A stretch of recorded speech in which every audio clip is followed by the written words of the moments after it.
আবু সাঈদের প্রসারিত দুই হাত যেন এক অলঙ্ঘনীয় পর্বত। কোনো বর্গীর সাধ্য নেই যেটা অতিক্রম করে বাংলাদেশের মানুষকে স্পর্শ করতে পারে।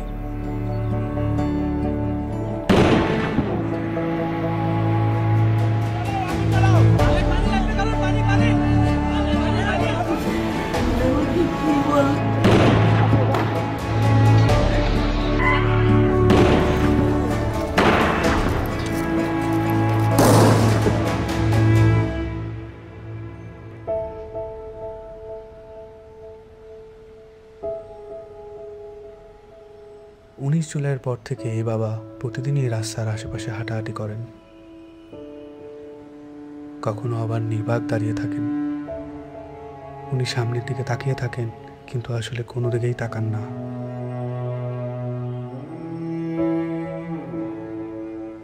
যেসব রাস্তা দিয়ে ওনার ছেলে হাঁটতো, ওইসব রাস্তায় উনি দাঁড়ালে উনি ওনার ছেলের রোম পান।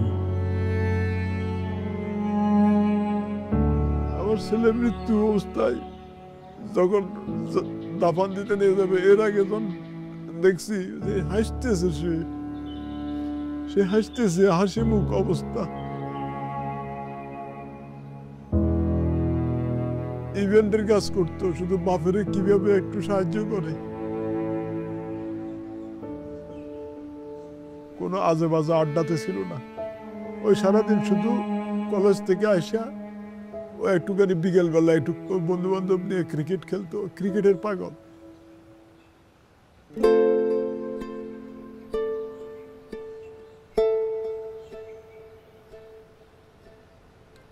যে আমার পায়ের পাতা আছে এরকম একটা অনুভূতি হতো, কিন্তু আমি যখন হাত দিতাম তখন থেকে আমার পায়ের পাতা নেই, এরকম একটা প্রচুর অনুভূতি হতো। আমি অনেক কান্না করতাম। এই ব্যথার চেয়ে আমার ওই অনুভূতিগুলো আমার বেশি হতো, যে আমার পা আছে, আমি যখন হাত দিই তখন থেকে আমার পা নাই।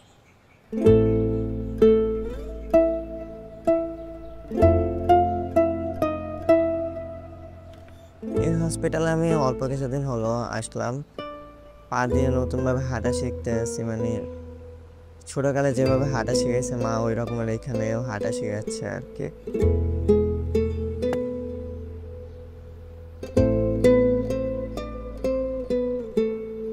একটি প্রতিবন্ধী কিশোর, 7 বছরের বাচ্চা, ল্যাংড়া মানুষ যদি সংগ্রামে নামতে পারে, তাহলে আমি কেন বসে থাকবো ঘরে? একদিন তো মরতেই হবে, তাই মৃত্যুর ভয় করে স্বার্থপরের মতো ঘরে বসে না থেকে গুলি খেয়ে বীরের মতো মৃত্যু অধিক শ্রেষ্ঠ। আমি যদি বেঁচে না ফিরি, তবে কষ্ট না পেয়ে গর্বিত হয়েও জীবনের প্রতিটি ভুলের জন্য ক্ষমা চাই। আনাস।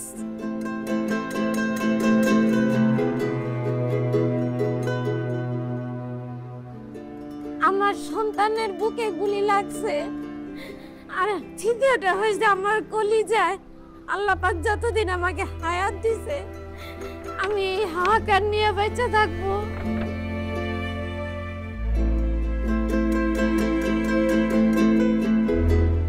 প্রিয় বাবা আসলে আমাদের একটা কিছু না, কিন্তু চকলেট নিয়ে আসছে। প্রিয় বাবা নাই বাড়িতে, যখন বাইরে গেছে আর পুলিশ এসে ওকে ঘুড়ি মেরে দিছে। আই মিস ইউ প্রিয় বাবা।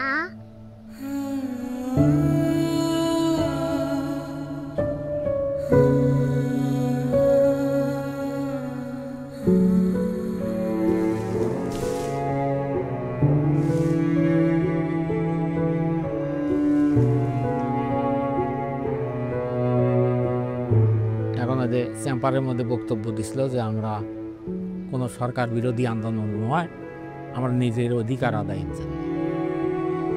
বলে বলা খাওয়ার পরে ওদের পমেল বড়ুয়া ওই ছাত্রলীগের লিডার আসছিল, তাই সেই গলা চিপি ধরছিল, গালমুখের থাপড় মারছে।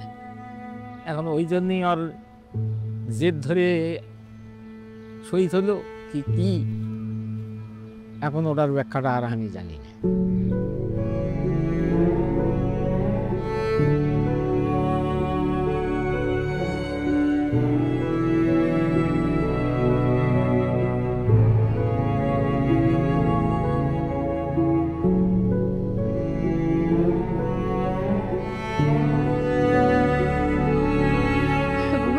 মায়ের দুধ খাইয়া ঘুমায়, সেই ঘুমটা ঘুমাইতে পারে না, তখন আফাইতে পাইয়া ফাইতে ভাই করে ফ্লট ফ্লট করে ঘুমের লেগে আবার উঠে খুলে লই।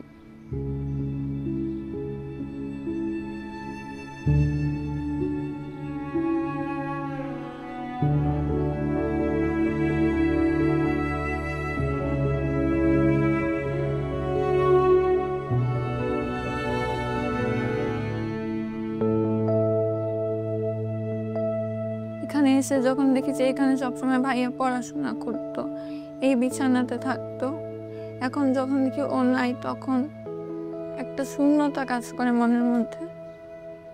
খারাপ লাগে যখন দেখি যে ভাইয়া এই রুমে নাই।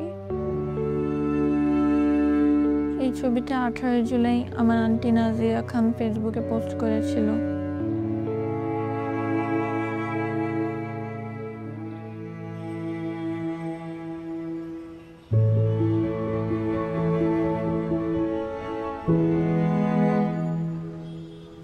আজ কতদিন আমার ছেলে আমার মা আমার মাও কয় না, আমার বুক হয় না, কয় না মা বাপ বেড়ে দে। আমার সন্তানদের যারা যেভাবে মারছে আল্লাহ তাদের বিচার করুক। আমি সরকারের কাছেও বিচার চাই, জনগণের কাছেও বিচার চাই। আমার সন্তানদের মারছে, হাজার হাজার মায়ের বুক খালি করছে, যে কালি করছে তারও বিচার করুক আল্লাহ। কতটা তুমি হারালে বন্ধু, কেঁদেছে অন্তর, জানো না তুমি হারাবার ব্যথা, জানে পলাশির প্রান্ত। হারিয়ে গেছে যেখানে মায়ের সোনার নোলখানি, দোলা ভরা ক্ষেতের ফসল, সাজানো ফুলদানি। এ হারানোর বেদনা তুমি রেখো অন্তরে, দেখবে তোমার দুঃখ লুকাবে পলাশির প্রান্তরে। বাংলাদেশের বুকের ওপর চেপে বসা 36 দিনের এই ভারই আমরা নিতে পারছি না। একবার ভাবি চলেন 16 বছরে কত বড় ভার হয়ে এটা আমাদের বুকের ওপর বসেছিল। এই ভারই আমাদের শক্তি দিক সংস্কার করে নতুন বাংলাদেশ গড়ার।